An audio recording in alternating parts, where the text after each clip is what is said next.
মানে কি বলবো, ওনার তো অ্যাকশন পুরো ফাটাই দিছে, অনেক ভালো অনেক ভালো অনেক ভালো। Shakib Khan is the best. Shakib Khan পুরো জমিয়ে দিয়েছে দরদ সিনেমায়। শাকিব খানের অ্যাকশন দেখে আমরা ফিদা হয়ে গেছি।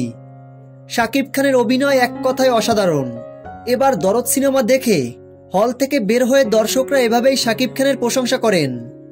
ভালো ছিল, জোস, ভালো লাগছে, খুবই ভালো লেগেছে, অনেক ভালো ছিল। শাকিব খানের ছবি তো অনেক ভালো, খুবই সুন্দর, মানে দেখে তো পুরো ফিদা হয়ে গেছি যে শাকিব খান পুরো কাঁপাই দিছে এবার বাংলাদেশে এত।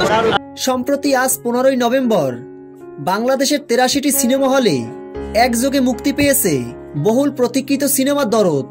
আর এই দরদ সিনেমাটি নিয়ে দর্শকদের প্রত্যাশা ছিল আকাশচুম্বী।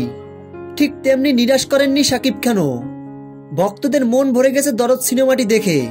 এক কথায় বলতে গেলে পয়সা উসুল সিনেমা। তো ভিউয়ার্স, দরদ সিনেমাটি আপনারা দেখে থাকলে ভিডিওর নিচে কমেন্টে জানাতে ভুলবেন না।